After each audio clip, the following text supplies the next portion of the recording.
Hi guys, good afternoon. So, for today's video guys, ay gagawa tayo ng ating merienda at lunch na rin ito guys. At merienda ng alas 3 mga may guys.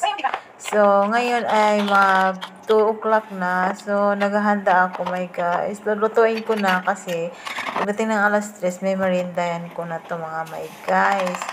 So, ayan. Pancake time muna tayo ngayon kasi wala naman tayong pera pambili ng ibang merienda mga may guys. So, tsaga-tsaga lang muna tayo sa mga pancake kasi mayroon pa namang natirang pancake na 4 na box sa aking binibenta my guys. So, magagamit tayo ng isang box mga may guys. So, ayan. Kain na tayo mga may guys. Si Manay. Gutom na si Manay. Kasi nakahanda-handa na siya ngayon mga may guys. Nagutom na ng kanyang lunch na yan mga may guys at merienda ng 3 o'clock mga may guys. Kasalanganin ang oras ng kain ni Manay. So, ayan. So, yummy. Tapos nilagyan ko yan ng honey.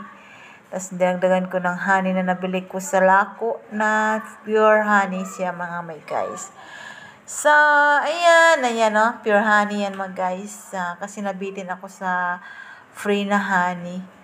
So, ayan mga may guys. So, ang sarap niya. Napaka-soft niya. Parang cake na soft cake. Char, nakataas pa ang paa ni Manay may guys. So, ayan, sa maghapon to. So, bored naman mga guys. So, nag-RC na ako kanina, kaya mag-tubig-tubig muna tayo mga may guys. Kasi masyado nang matamis yung ating kinain. So, ayan may guys. Tuloy lang si Manay sa pagkain. Ayan, nabusog na yan si Manay may guys. Nakangiti na.